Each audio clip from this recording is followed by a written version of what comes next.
Hi everybody, welcome back to Mando Lessons. My name is Baron Collins Hill. In this week's lesson, we're going to work on improving our musicianship, and it's entirely a listening exercise, so no instrument required. It doesn't take very long to explain, just a minute or two, but what I want you to do is take this exercise and build it into your everyday listening and into how you think about music going forward if you're not doing this already. What I want you to do is next time you're listening to music, and preferably, don't start with the most complicated music you have ever heard. Take something simple. For me, that's kind of a lot of bluegrass and folk music. Classic 1-4-5 chord progressions, 3-chord songs, things like that a lot of my website is based around. But whatever you're familiar with that's, that pleases your ears and you also can recognize as not being the most complicated music in the world. What I want you to do is just start entirely in your head while you're listening. See if you can start to identify chords as they come across in the music. So if you're listening along, the first thing to listen for is, can I find the one chord? Or the bass of the music. You don't need to know what key something's in, so you don't need to say, oh, this sounds like it's in the key of A. That's a great exercise, but a lesson for a different time. But what you're going to do is listening really for the Nashville number system.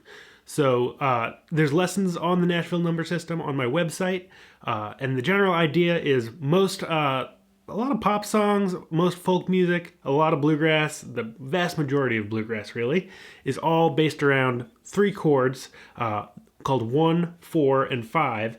And I won't go deep into it, but they come from the scale of any given key. So if you're counting up the scale, let's take G for example. You go G, A, B, C, D, and you count those numbers. You get 1, 2, 3, 4, 5, and then 1 is G, 4 is C, 5 is D. And so getting to know that idea of 1, 4, 5 is really important. So in this listening exercise, anytime you're listening to music, whatever music it is, see if you can find the one chord. It's a great exercise. It may not be something that you do consciously, and maybe it's something that you do consciously. But if you're not doing that at this point, just take a moment anytime music is happening and say, hey, can I find the home key or the one chord in this music? That's going to be really helpful. From there, if you're listening to simple music that has a simple set of chord changes, see if you can recognize a couple others. So maybe the 4 and the 5. Once you have one, it's kind of a 50-50 chance of, does this sound like a 4 chord? Or does this sound like a 5 chord? And as you listen, even if you're wrong, it will just get you into the practice of trying to figure out what's going on, even when you don't have an instrument in your hands and you don't know what exact pitches are happening. You'll start really honing into the relationships of what chords are going by when you're listening to music. As you work with this exercise over the weeks and months and years, you'll slowly be able to more quickly identify the one chord, and then maybe once you have a great handle on the one chord, work on towards 4 and 5. Once you get those down and you can do them almost subconsciously, maybe move on to different chords, some minor chords, 2, 3, 6, diminished 7 chords, and then once you're through those, you can start thinking about jazz chords. I'm no expert at this. I've got a good foundation in 1, 4, and 5, but it's something I'm starting to build back into my own practice. Again, no instrument required, and I hope you'll follow along with me.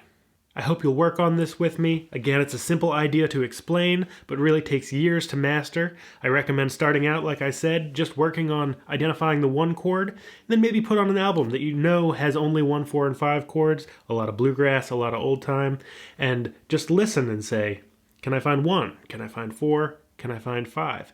The more you do that, the more you'll understand what you know, the more you'll get a sense of what you don't know, and it's something you can do while, making dinner or washing up dishes after dinner. Whatever it may be, if you don't have an instrument in your hand, it's a great way to develop your ear.